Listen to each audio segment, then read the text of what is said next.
Yep, that's me. You're probably wondering how I ended up in this situation. Hey guys, Katherine, Arcane Moonlight here. It's nice to meet you. I am here today to show you how I made my patchwork skirt. This will be my own experience with that, especially off my meds, making a skirt off my meds. Well, I will say while editing this video, I really debated to keep in or take out all of the moments where I messed something up or did something out of order. And you know what? I decided to keep them. I'm gonna take you guys along for that ride. And so I'm gonna show you guys my learning points where I learned what I'm gonna do differently next time, and the silly mistakes and the things that, you know, you shouldn't have been sewing when you were tired, Katherine, type thing. But yes, take my mistakes, learn from them, laugh along with me. Hey, we're gonna have a good time sewing together. So this skirt is built out of squares, and the construction works by doing it in assembled tiers. Now, each tier is going to contain a different number of squares for a total of 90 10 by 10 inch squares. Pause the video here or take a screenshot to refer to this later. I have been collecting a lot of scrap fabric. As any person who sews, probably you watching this video right now, as you know, when you find a cool piece of fabric at the thrift store, in the curtain bin, your friend gives it to you, I don't know, maybe you're cutting up your mom's curtains, you gotta keep it. And that's what I did here. And I started keeping pieces of fabric a bit more intentionally, grouping them by this color palette of reds, oranges, yellows, and browns. And eventually I reached critical mass of this collection and decided I had enough to make a patchwork skirt. I just love how this one catches the light and moves. It's gorgeous. And this is actually a fabric sample that I thrifted from the thrift store, and this gradient of colors is simply phenomenal. It's not going to be quite large enough to make 2 squares out of, but we'll find out what we can do with this. This is such an adorable print, also thrifted. Sadly, this was the only piece of it. So whoever bought that, you are a lucky duck. Oh, would you just look at this? This is a wonderful damask. It feels like a cotton. It is falling apart in certain places, but I have 6 of these, I believe. Yes, and that's plenty to work with. Some of these are absolutely sentimental value pieces. This is a napkin from my parents' dining room table. I absconded with these back when I moved into my own place first, but now instead of putting them on the table as napkins, I think they would make absolutely darling patches in a skirt with these awesome autumn tones here. I just love these. Beautiful little oak leaves and also some maples. Oh my gosh, the nostalgic value as well. And it's like, I'm glad I don't have to cut them. They're already almost perfect 10-inch squares because, like, I don't know, I've never seen anything like this before. They're cotton. Apparently they were made in India. So aside from my parents' dining table, they're special to me. Maybe they're objectively special, but they're special to me. Look, I lied. Apparently my visual measurement skills are not quite there yet because this is a 10 by 10 inch square. These are not. So it'll be interesting to see some kind of project I can do with these. Maybe a scrunchie, who knows? Another really neat little thing that I thrifted is this guy. I'm planning to have primarily solids interspersed by some of these more busy patterns, but honestly I would consider this for art causes and purposes a solid, because even though it has that damask shimmer, it's not as visually busy and heavy as some of these more like contrasting pieces. All right, and now we're gonna cut everything into 10-inch squares. I've never gotten to use my finger as a seam ripper before, but check this out. Oh, yeah, bunch of dust. But yeah, we're gonna try and maximize every little inch we got, so I'm gonna iron this bad boy. And now you're gonna cut until the cows come home. The best way I found to do this was to make a 10 by 10 inch pattern piece out of pattern paper or butcher's paper, whatever you've got on hand. Could even be printer paper. I find the butcher's paper is a little bit thicker though, and it stands up to the accidental cutting that you'll inevitably do on the edges of these things. This is something that you often will find at thrift stores, but the shape isn't necessarily recognizable at first glance. It's a bit of like a wedge trapezoid shape with 2 channels on the end. There you go, you see the channel? It's actually a curtain valance, meant to be held up on a curtain rod, kind of like so. But I'm gonna unpick these little channels here and turn this into good skirt material. Hey buddy, what you doing? Hi. Apparently they sewed this on separately, so this is not fabric we can work with separately, unfortunately, but we could just take it off anyways. What's this? I will say hello to it. Oops. Did Mom see? Okay, I'm just gonna go over here. See, look how out of the way I am. Ooh, what's this? Can I lay on it? Darn guess not. Okay, fine. Have you ever made sugar cookies? The kind with cookie cutters? Well, this is the same thing, except your dough is your fabric. Take that square stencil and place it just about anywhere you think you can get a square out of it. It's a bit of a fun game for me. Except unlike cookie dough, you can't roll the remainders back into a ball and cut some more. There are a couple little triangular sections here that I could probably stitch together to make a 10 by 10 inch square, but we'll see if I need that in terms of numbers and in terms of design.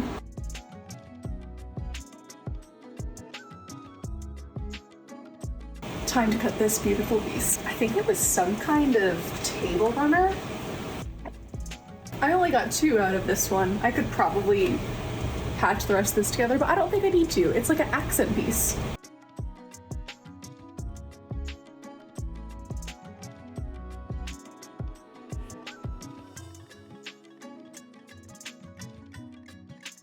So I've just got these pieces that I'm gonna patch together and make into a square that I can actually use because I'm 2 pieces short and I wanna use up all of this fabric because this is, I mean, it could be a bandana. But other than that, let's use it. I took 2 triangular pieces and laid them on top of each other right sides together and serged them right along that edge. From there, I checked to see with my square guide how close I was and what areas I needed to fill out a little bit more with the remaining fabric I had. I laid that on top and serged it all together once more.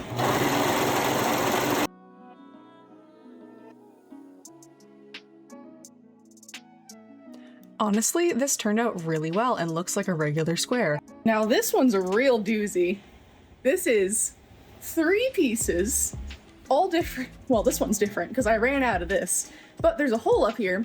But look what we have. We can kind of puzzle piece this together, just like so. Stitch that on top of the hole, and from afar, no one will even know. Oh, that rhymes, I'm a poet, and I didn't even know it.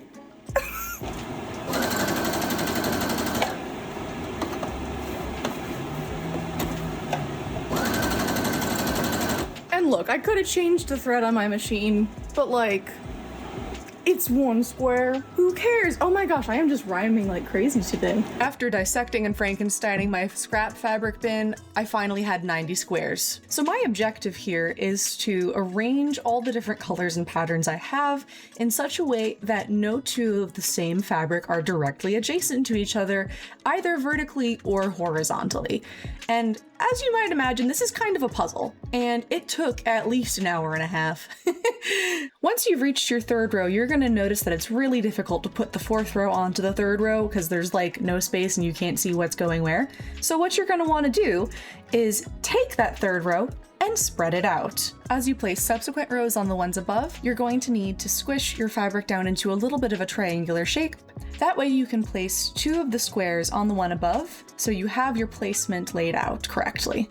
I recommend taking your time with this and playing around with what you think looks best. Take a step back, look at it from afar, think, there's too many dark colors here or too much light here, let's balance it out.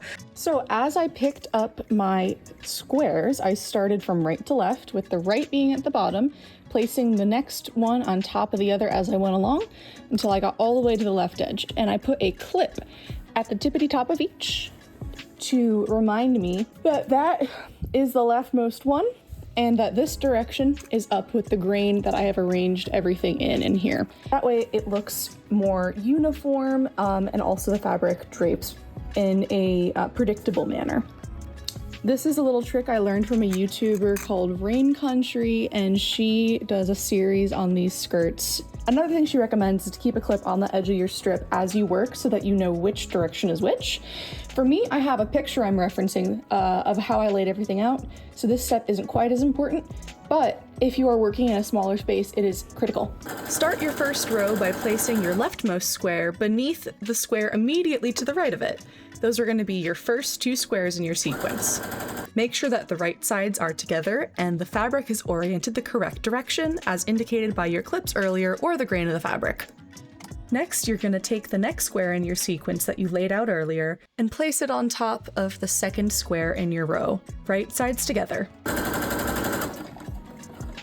When you open this piece back up like the pages of a book, you'll see all of your pieces are facing the right direction. And hey, if they're not, grab that seam ripper and hit the undo button. And if you liked that, guess what? We're gonna do it 87 more times! That's the same technique you'll be using to assemble all of the rows before we scrunch them together. So now we've done our first row, and this is me working on the second. However, if you want pockets, which of course you want pockets, pause for a second, and we're gonna make them.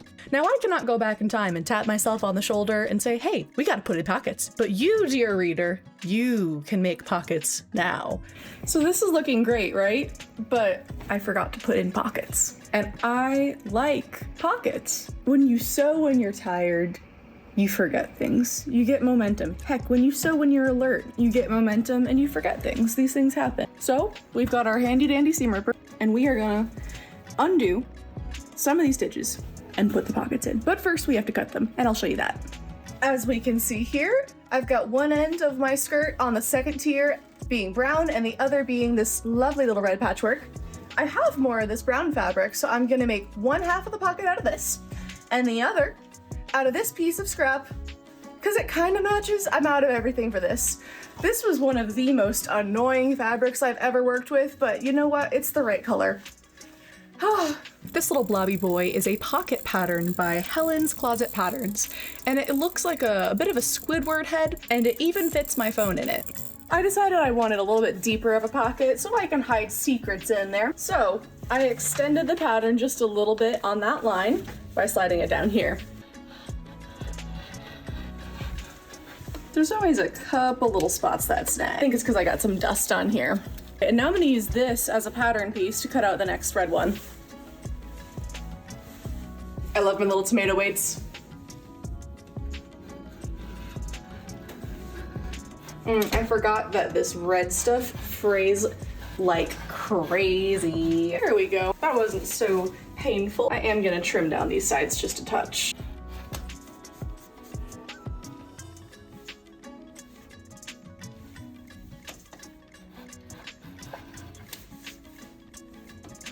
And now we have 2 pockets.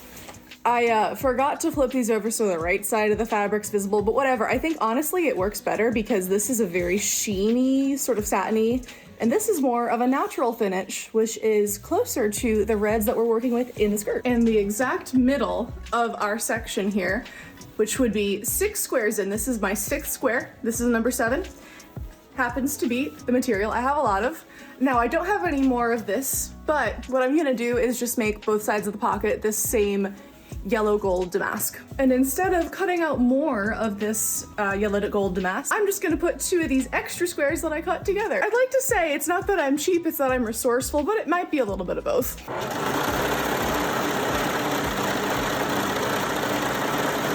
Ta-da! Oh, that worked really well, actually. It's that I'm resourceful. Pockets! And because I know all of these fabrics fray like crazy, I'm gonna go ahead and finish the edges on my serger. You could do this with a zigzag stitch if you like.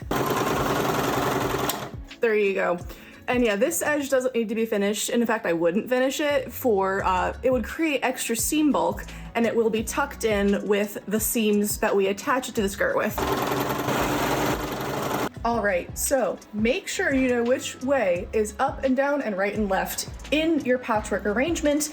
Otherwise, all that hard work you did laying them out, we want to see the hard work shine. So I've got my brown square on my right-hand side and the teardrops in this pattern oriented upwards, which means I'm gonna put right side to right side. And my pocket is facing the right direction. As I set this up the first time, I had it upside down, and upside down pockets, well, things are gonna fall out.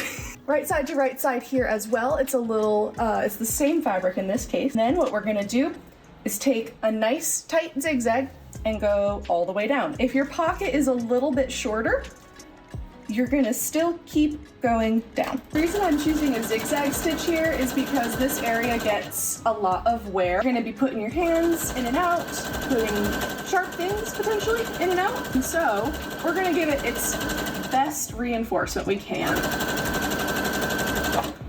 And backstitch at both ends. That's a habit that I have in general. You could even, if you wanted to, backstitch more throughout, but we got a nice tight zigzag there. And now we're gonna do the same on the other side.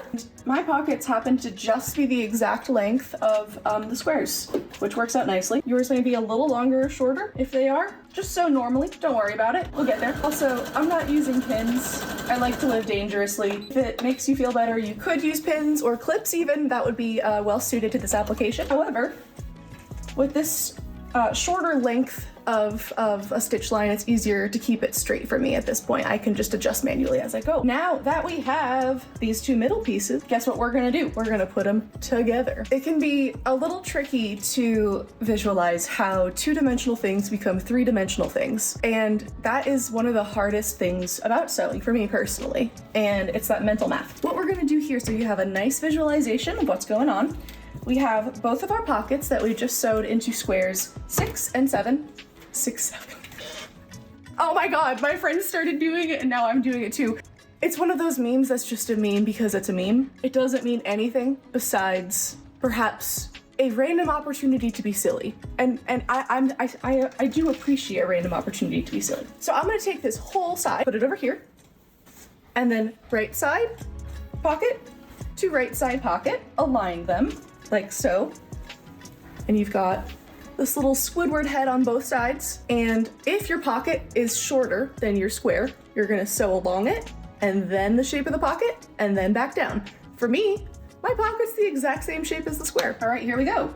And I'm adjusting as I go along, just to make sure I can see both ends of the pockets. Oh, time to replace the bobbin thread. When it says the bobbin thread's almost empty, what it means is the bobbin thread is pretty much empty. But you know, you ever play a game of Bob and Chicken and see how much more you can get out of it? Because sometimes there is like a good maybe 100 stitches left in there. But I don't feel like playing Bob and Chicken today. I got a nice, crisp, fresh one to put in. My voice is a little scratchy for some reason. Probably was having drainage last night or something. Why the heck is that screen back there? We don't want that. Oh, okay. Okay, back to our regularly scheduled programming. And, don't cut it too close with this seam allowance. Sometimes, like, we get the urge to have a shorter seam allowance to use more of the fabric. However, you really want these pockets to have a good amount, a consistent amount, so that there's no little gaps, little holes or anything. All right, now that I've made it back to the other side, what I'm going to do is make sure I'm crossing that seam line. I'll bring you in. Just to make sure I'm crossing the seam line where the patches meet the pocket. That way it all locks together. There we go. And I'm gonna give that a nice little happy back stitch. Alrighty, we've got our first pocket. Now, as you see when you hold it taut, you don't see anything, but boom, pocket! Now, we forgot to understitch here, or I forgot to understitch, but if you wanted to do that, before you attach the pockets to one another, you are going to take this seam right here and sew it down against the pocket itself. Just with a little straight stitch, and that will just keep things, the pockets a little tucked in neater. But I'm gonna serge all of these seams. That's gonna be my finishing method. You could understitch and do that, but not with the pocket seams. I also had the realization I just created a little bit more work for myself, so you don't have to do what I did. You don't have to finish the edges of these pieces right away. I chose to do that because they were very, very prone to fraying, but once all the layers of your skirt are attached, when you are closing them, so you've got like 1, 2, 3, 4 layers of rectangles that are flat, when you close them and bring them together, that seam is all going to be taken together and finished. And the pockets here on this outside are going to be finished as part of that seam. You're going to go down, out, around, and go back down. So you can sew all that together, but you could also serge it all together, which means didn't have to serge this. I also realized I cut this piece backwards because the right sides were not gonna face together, but now they are. And that way the pocket hides just a little bit better. Ta-da! All right, I'm taking another zigzag stitch here and I'm making sure it is all the way to the left so I have all the seam allowance that I need to finish later on. Brief check-in adjustment. There we go. I'm also hitting that with the back stitch just once more. Because this fabric likes to play dirty. It likes to fray, it likes to go everywhere. Great. All right, other pocket.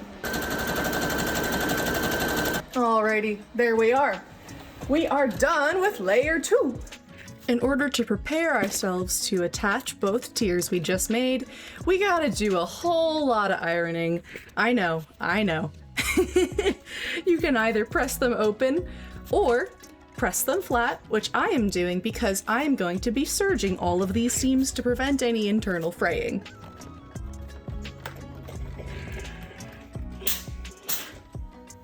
There's like dust under the feet of my serger and it's slipping. I don't like that. Grip it, there we go.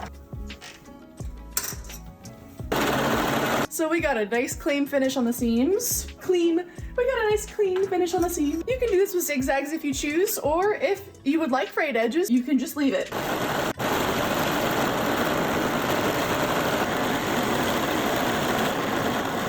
Alrighty, so now I've got tier 1 and I've got tier 2. This is my right side of tier 1. You can tell because I've got the clip. Now, tier 2, the pockets actually kind of tell us which direction is up and which is the right side. So this is our right side. Now, we want to put right sides together and gather 2 squares of the second tier onto the 1 square of the first tier. I'm gonna put this in my lap for just easier access. Alrighty, right sides together. And this is gonna mean it's gonna be upside down, but when you flip it right side out, it's gonna be perfect. There we are, we've got our 2 squares to be bunched into 1. Great, and with that, we're ready to sew.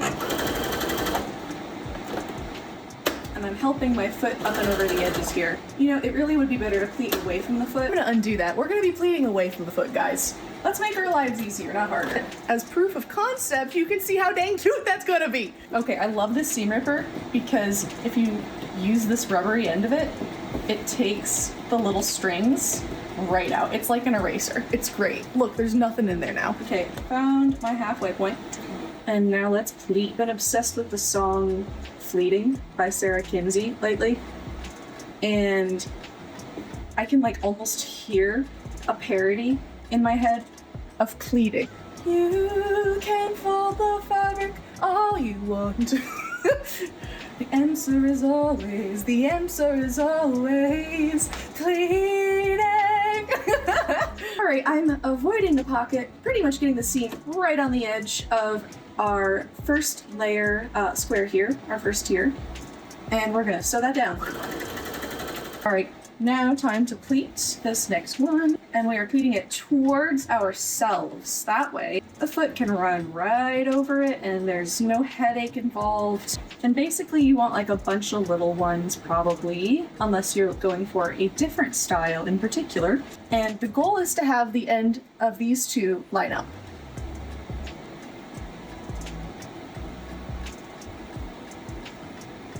Would it be easier if I pinned this? Possibly. Do I have the patience? No. To do that for all 90 squares? No. Great, okay, that's 1 done and a whole bunch more to go. I'm gonna give y'all a close-up of this as I do it. I lied, I'm gonna use a clip. These are great.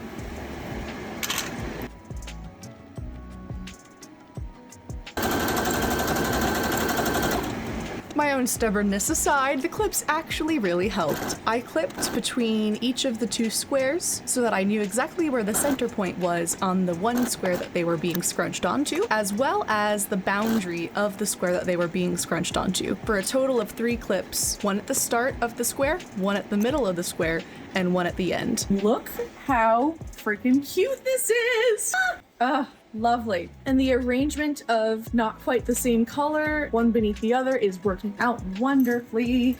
This would be a super cute little mini skirt as well. Alrighty, it's time to sew the 3rd row. I'll see you after that. Alrighty, now we've got tiers 3 and 4, and we are going to put them together the same way we did 1 and 2. Like, look at this. The trail just goes all the way into a big old pile.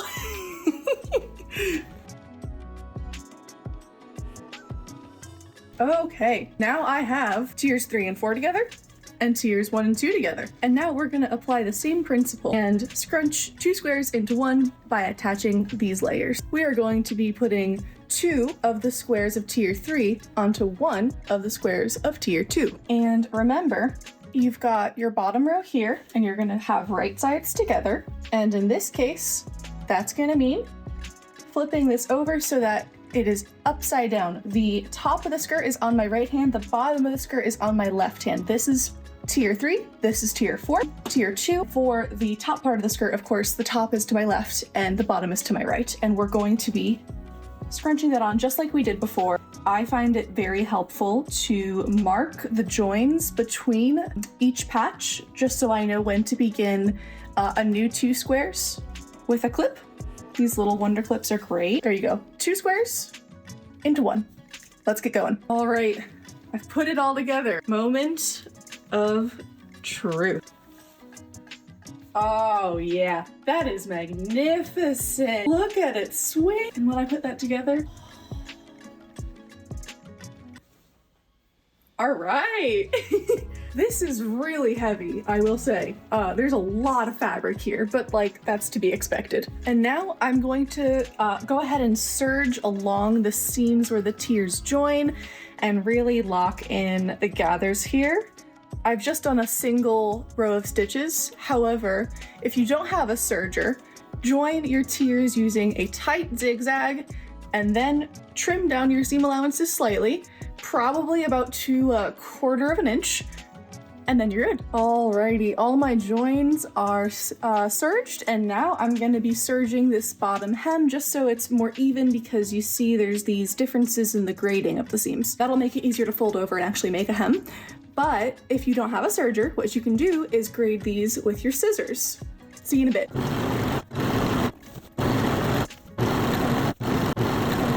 Alrighty, and now we're gonna join the sides. Remember, we've got pockets on either side if you chose to do pockets. And as we put our right sides together, make sure the pockets are sticking out like so that as you sew down here, you will go out, around, and shoop, seal that right back up. I've got both my corners of my row 1 squares aligned, and now we are ready. I am so excited to wear this skirt. It is going to be so heavy, but I hope it's going to be fun to at least dance in and move in, and like it's going to be super cool to know that I made this from pieces of scrap, of curtains, of fabric samples, of every sort of linen from secondhand sources imaginable. All right, now that I am approaching the pocket intersection junction, what you're gonna do is make sure you get up and over this little ledge of your seam. It might be a little bulky depending on the fabrics you used, and in my case, it most definitely is. And as I'm doing that, I am aligning the pockets to make sure they stay in place. Slow that down just to make sure you're in good shape. All right, and I am probably about 3/8 of an inch in from the top seam where my layers 1 and 2 meet. And I am gonna, with my needle down, pull a little rotate. You like that meme, bananas rotate? I know it's kind of like 6/7 in that, you know, it just is. There is no meaning other than to laugh, to be joyful at whatever random amalgamation of humanity we can put together. The human experience is often very funny, but you know what? 6/7, even more so. Okay, I've got that. And now, away we go.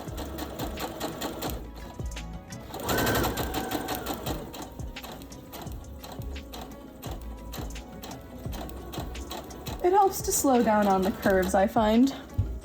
It helps for me to rotate the pocket as I'm sewing with my hand in an L shape and pressing and rotating as such. Sewing is a lot of fine motor skills, and it's actually a lot of strength as well in your hands, in your upper body, in your arms. I've noticed that I actually have stayed in decent shape. I shot a bow last week and was pleasantly surprised to find that I actually could shoot a 30-pound bow for about an hour.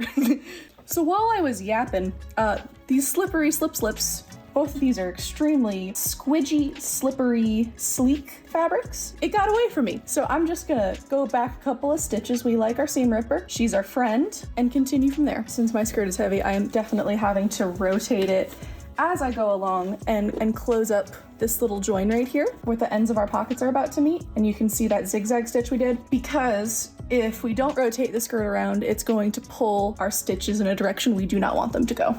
And every now and then you just gotta pick your foot up if the fabric's misbehaving and get it to lay flat under there once more. All right, here we go. So this inner corner of the pocket is the part that I find the trickiest, but we're gonna be a-okay. I'm making sure both my seam allowances are laying the same direction, making sure they are both facing the same direction. See, one there and one there. But also that they're somewhat aligned so that the pocket is going to sit more or less straight and flush with the skirt. Rounding the corner here. And I'm not too worried about a zigzag stitch and what I'm doing right now, because I'm gonna go back and serge all of this edge together, but I would do a zigzag stitch for this part, especially if you're working with fabric like I am, the squidgy, slippery, misbehaving kind. Okay, as we reach the junction of our pocket and our side seam, we're going to take it easy, making sure we're ready to transition on to the rest of the skirt, lining up those pieces. Come in about maybe 3/8 of an inch. Flipperoo. Move your electrical cord if you got one. And then we're almost ready to be on our merry way. And hopefully your seams of your tiers will align just so. And if not, no biggie. You can ease things in as you go along. And for bulk reduction, it is recommended to have one seam facing one direction and the other facing another, but I didn't necessarily follow that rule throughout the entirety of my skirt. You can, but I was just vibe casting, if you will. And for simplicity's sake, I'm gonna pop a clip right here, making sure all that is straight, lined, and almost there. There we go. So yeah, this is a very stretchy sort of cotton damask, so it's a loose weave.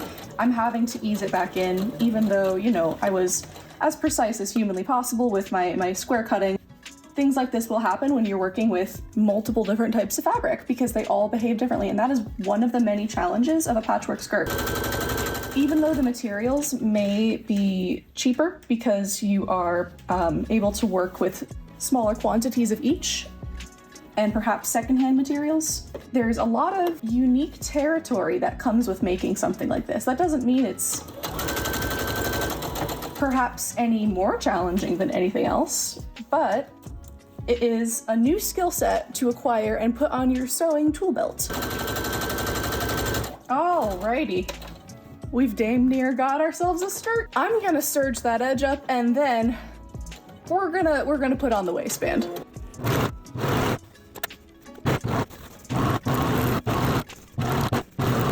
And now for our waistband. I'm going to be making a strip that is of a fabric of my choosing. In this case, I have a lot of this brown, so I am going to be using that. It's also nice to have, I think, a dark color around the waist.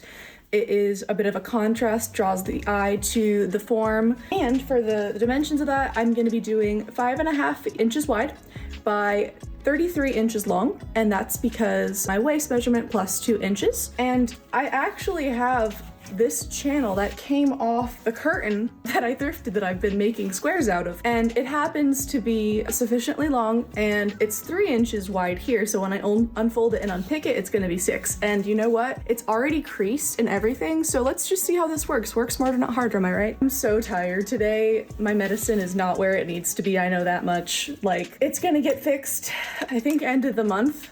So like another week and a half, which kind of sucks, but also the end is in sight. But I've not been doing so great mentally in terms of just having energy and feeling rested. So I'm really looking forward to that getting sorted out. And you might say, hey, Catherine, why don't you just have some caffeine? It doesn't impact me the same way that the medicine I am prescribed does, unfortunately. I'll have caffeine, I'll feel good for about maybe an hour, but even so, like, I'm like, amped, not calm like my medicine makes me. And in 3 hours, I get so, this big old knot in my chest, and the police are in the walls, and everything's terrible, and my friends hate me, and everything, every little noise is a threat, and my poor amygdala just works so hard. Somebody give her an award, but also like tell her she can take a vacation. I want my prefrontal cortex to be back in control. I was on Concerta for the first 2 days of it. I was the calmest I've ever felt in my life. It was a revelation, truly. And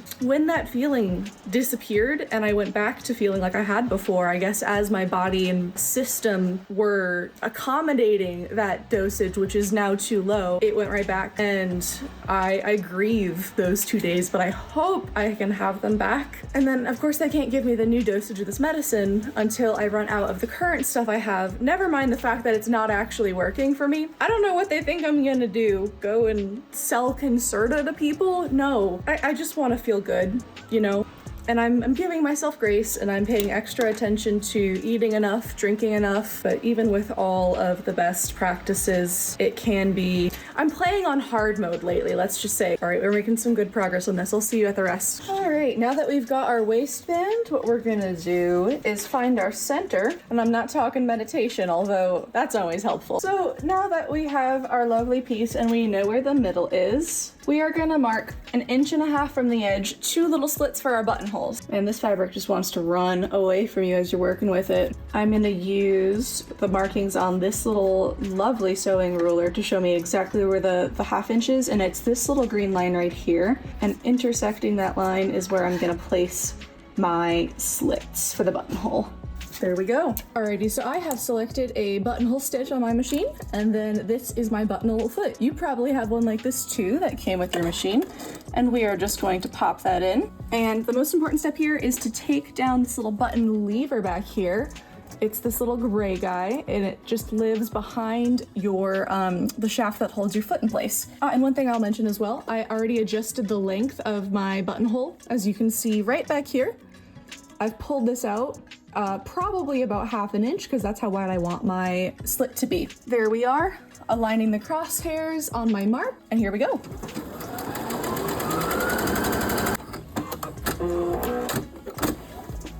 And there you have it. I did actually want the base of it to be further down. Evidently, the crosshairs on the foot mean that it's going to be the bottom of it.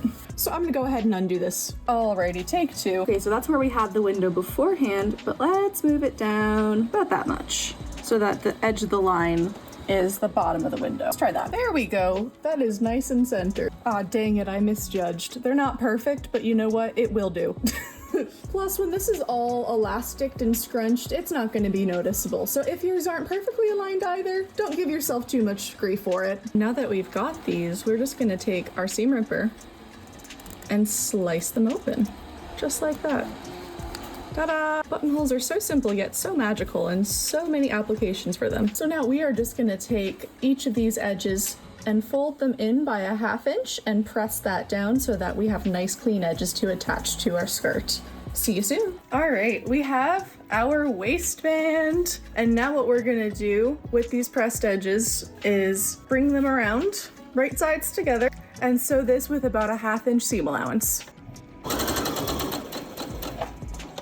Now our waistband is full circle. It has come full circle, if you will. Hardy har har har. You could press this seam down. It might be a good idea. In fact, I'm gonna go do it just to make my life a little easier. Alrighty, we've got our waistband pinned all the way around with the respective points on the skirt, and now we're gonna do the same gathering the wider into the narrower technique that we use for our tiers of squares on the skirt body. I will show you how.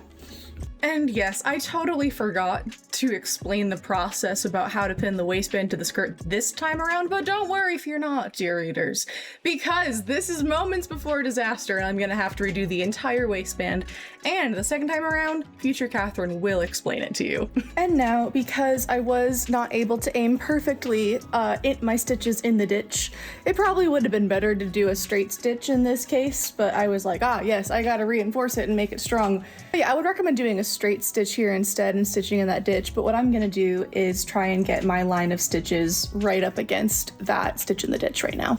This is the fold, your 1/2 inch that you ironed in earlier. And I was like, oh yeah, when I first did a waistband, I didn't even want to iron it, but now I understand just how critical that is and how much it makes your life easier further down the road. There's probably some saying about that that's on the tip of my tongue, doing it right the first time, and that just makes it easier, you know. So yeah, I'm gonna cry because I thought I had my waistband all the way out from under the serger, but no, it serged on itself. I hope it didn't cut it anywhere. If not, I'm gonna patch it, but I guess all I can really say is these things happen.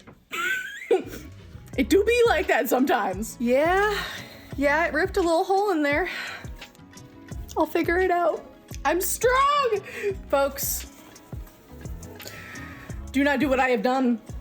Go even slower than I did on your serger.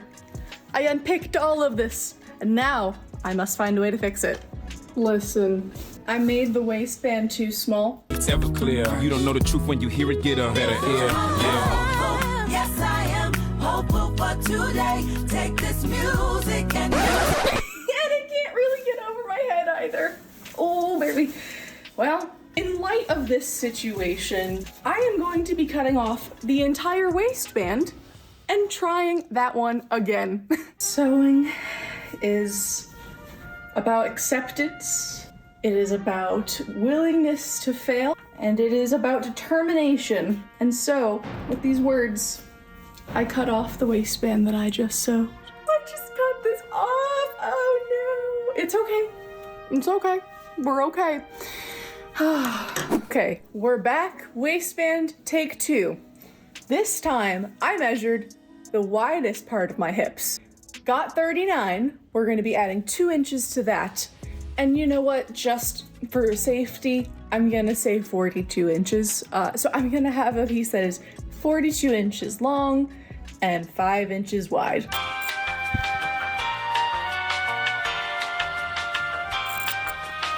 So this is going to be a lesson in what to do when things go wrong. I considered seam ripping all of this, but because it is already serged, I'm leaning towards just cutting it off, especially because I only have so much, energy. You gotta sew fresh. That's what I learned. You have to sew fresh, not tired, not hungry, not distracted. You gotta be on. I thought about seam ripping this all apart, but really that's just not the best use of my time. That just seems like a hellish hour, honestly. So I'm gonna cut it off instead, and hopefully these pleats that I put in do not leave too big of gaps in the fabric, but I do believe I laid them sort of flat. Let's find out.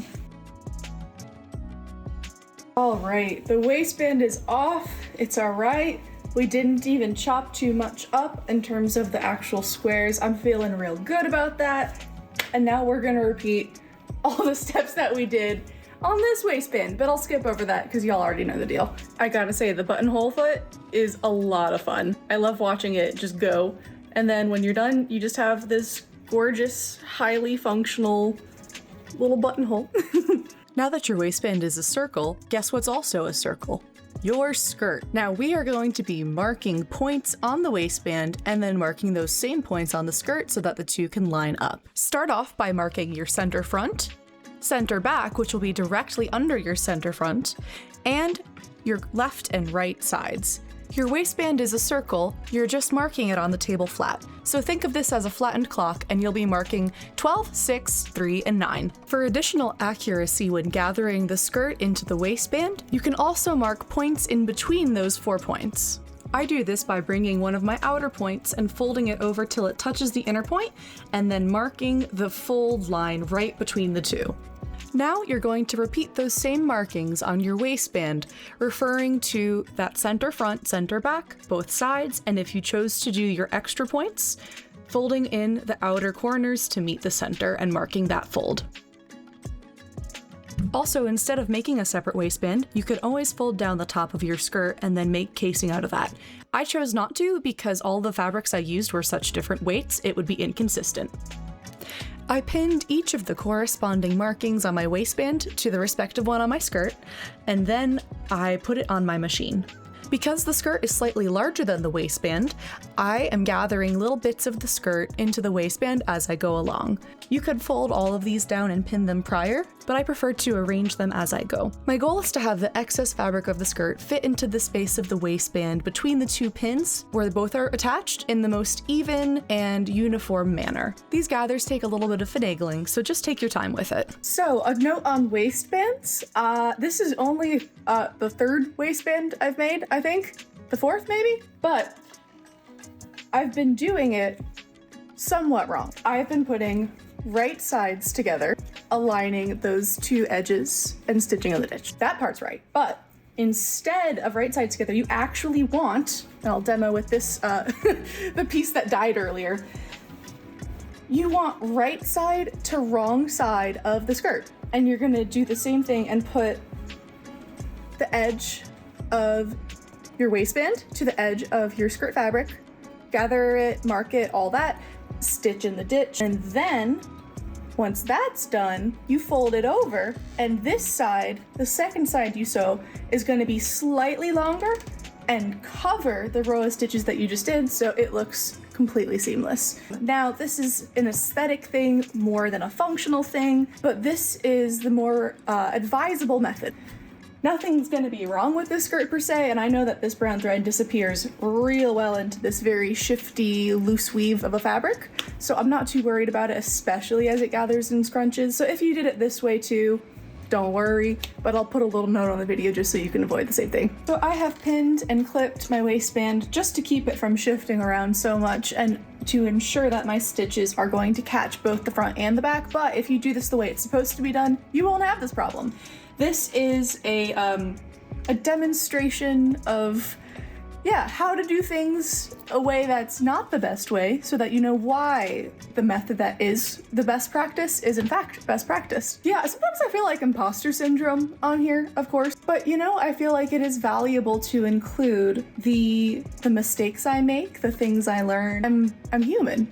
I'm a person just like the person watching this. Yeah, I'm a person. I make mistakes, and that's okay. And I have to remind myself of that but every experience teaches us something. Frankly, this has been a very fun project, and it does not have to be couture standard in order to be a beautiful skirt. And this video is still gonna be valuable to someone, even mistakes and all, actually, especially mistakes and all. And that makes me feel but less hard on myself. Well, dang it, I forgot to change the bobbin thread, so you know what? There's gonna be white stitching on the underside here, and I really don't feel like I'm doing it. This is just for me to wear. If this were for someone else, of course I would, but nah. Whenever you reach the completion of that second line of stitches, you're gonna leave about an inch or two back here because we're going to be putting in the elastic. Wherever you want the skirt to sit, this is where you're going to measure.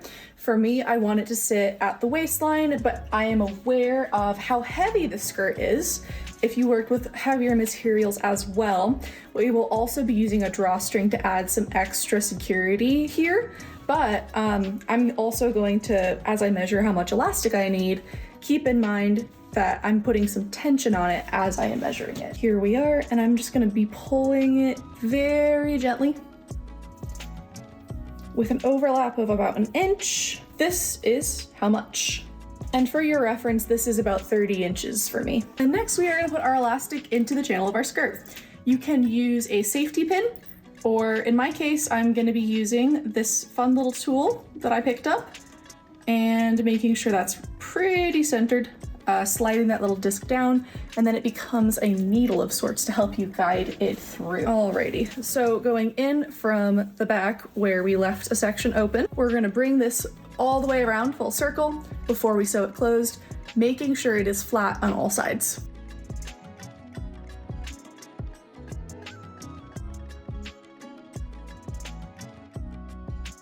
And from here, I like to sew a little box just to allow the elastic to stretch, but keep it attached securely, and I'll show you how I do that here. So ideally, the shape would be a rectangle with two X's down the middle, but this isn't going anywhere. Also, no one's seeing it. And when you're working with this much fabric with the skirt, it does become that much more difficult to maneuver around the machine within the space we're given. You may have a larger working area on your machine, and if that is the case, I'm glad for it. So I've just gone and closed up that little gap that we left, and now what I'm gonna do is ensure that the fabric of the waistband is relatively evenly distributed across the circumference rather of the waistband. And from there, we're gonna be sewing 2 lines of stitches and stretching it out as we go to create a channel for the drawstring, and also to prevent the waistband elastic from twisting, buckling, doing all sorts of fun stuff that we don't want in a comfortable garment. Okay, so we're gonna make sure that we can feel the elastic within the waistband, and I'm starting by my buttonholes just to make sure I don't catch them, but I do catch the elastic. And this thing is wobbling around a whole lot inside here, I will say. I'm gonna keep it clipped just for these beginning stitches so that it stays nice and down here. It's an inch wide. You can kind of see it there. There's that little excess. The most important thing here is that you stretch the waistband as you sew it along. So let's begin. And as I'm going, I'm sort of distributing the excess bulk so that I have something to stretch, because you'll find as you go along, you end up with less under your hand than you originally had. And you see how here it looks thinner and here it looks thicker? I'm just gonna scooch that up there so that we have something to grip. There also will come a time where flipping your skirt over really helps, so make sure you're doing that, just so you are not working against gravity of the skirt. And there we go. And backstitch that. And we're going to do the same from the top side, and that should be easier because there's a little bit less grabbing and scooching that will be going on. But yeah, to give you a visual reference, this is how it is looking. Nice, good stretch. And adjust. This part's honestly kind of a workout. And I'm aiming to keep my foot the right edge of my foot at the top edge of my waistband. It will deviate somewhat. Notice how this part's going a lot quicker.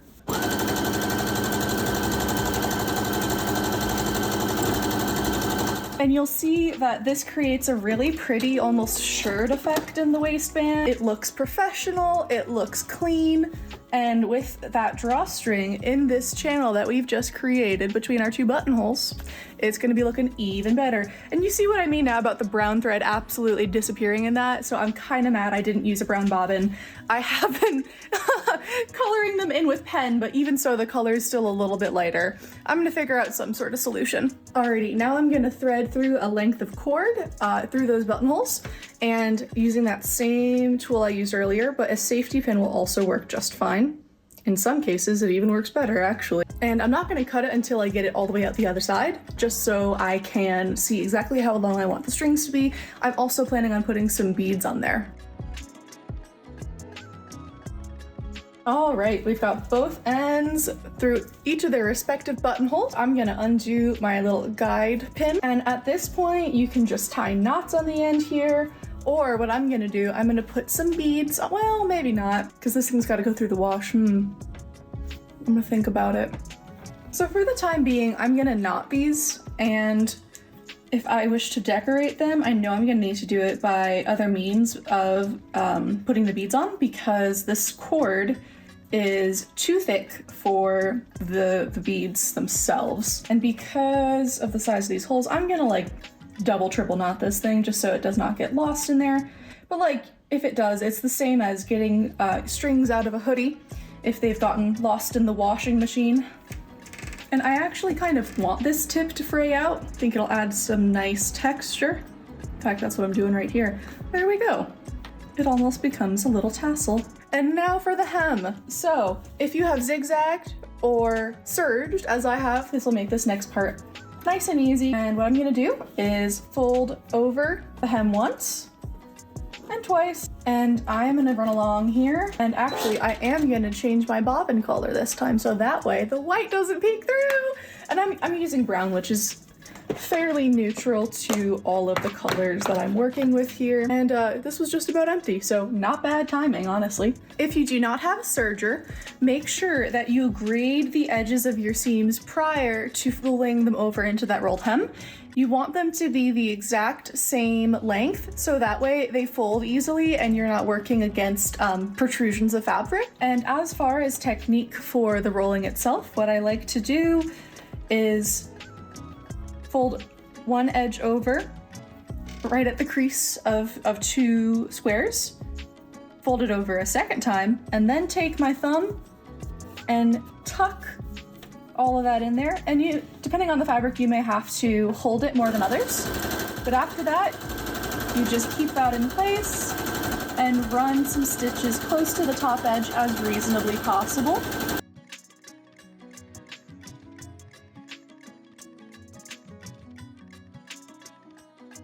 And there you have it. You've got a beautiful finished hem that will stay nice and sturdy as you dance and spin and whirl. And a note about the white stitching I had on earlier, I did a decorative stitch over it, and look how cute that looks. Like, I would have done that even if there wasn't something to cover up there, but I'm very pleased with how this turned out. I hope you enjoy what you make as well. And we got all this